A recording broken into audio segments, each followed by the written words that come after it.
देश जब आज़ादी के अमृत महोत्सव की जश्न में डूबा था, तभी गुजरात में 11 दोषियों को रिहा कर दिया गया। ये दोषी बिल्किस बानो केस से जुड़े थे। क्या है बिल्किस बानो केस, आइए जानते हैं। साथ ही दोषियों को किस आधार पर गुजरात सरकार ने छोड़ा, यह भी जानते हैं। साल था 2002, महीना फरवरी का था, तारीख थी 27। गोधरा स्टेशन पर खड़ी साबरमती एक्सप्रेस के डिब्बों को आग के हवाले कर दिया गया।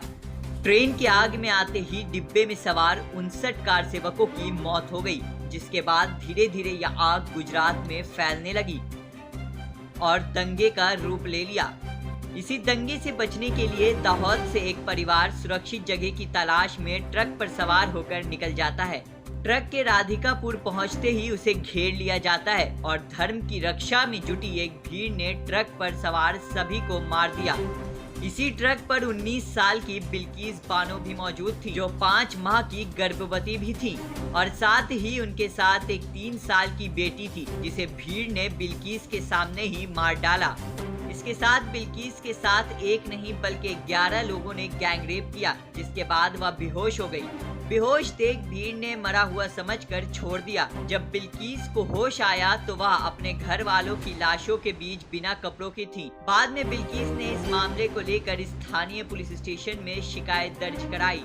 केस दर्ज के बाद पुलिस ने मजिस्ट्रेट के सामने यह कह दिया कि बिल्किस का बयान असंगत है, जिसके बाद यह केस मजिस्ट्रेट के कहने पर बंद हो गया।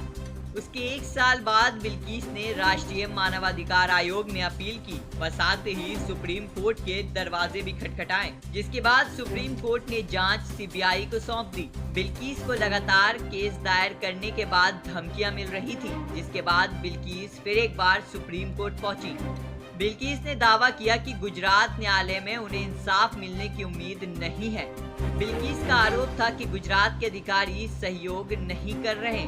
सुप्रीम कोर्ट ने मांग को जायज मानते हुए केस मुंबई की अदालत में ट्रांसफर कर दिया।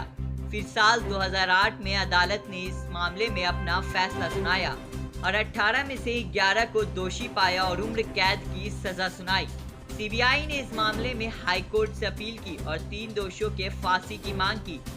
फिर साल 2017 में बॉम्बे हाई कोर्ट ने फैसला सुनाते हुए निचली अदालत के फैसले को बरकरार रखा।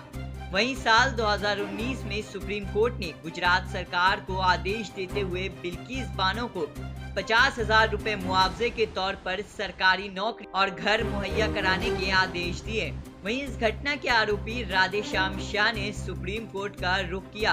कोर्ट ने कहा कि अपराध गुजरात में हुआ तो गुजरात सरकार इस पर फैसला लेगी।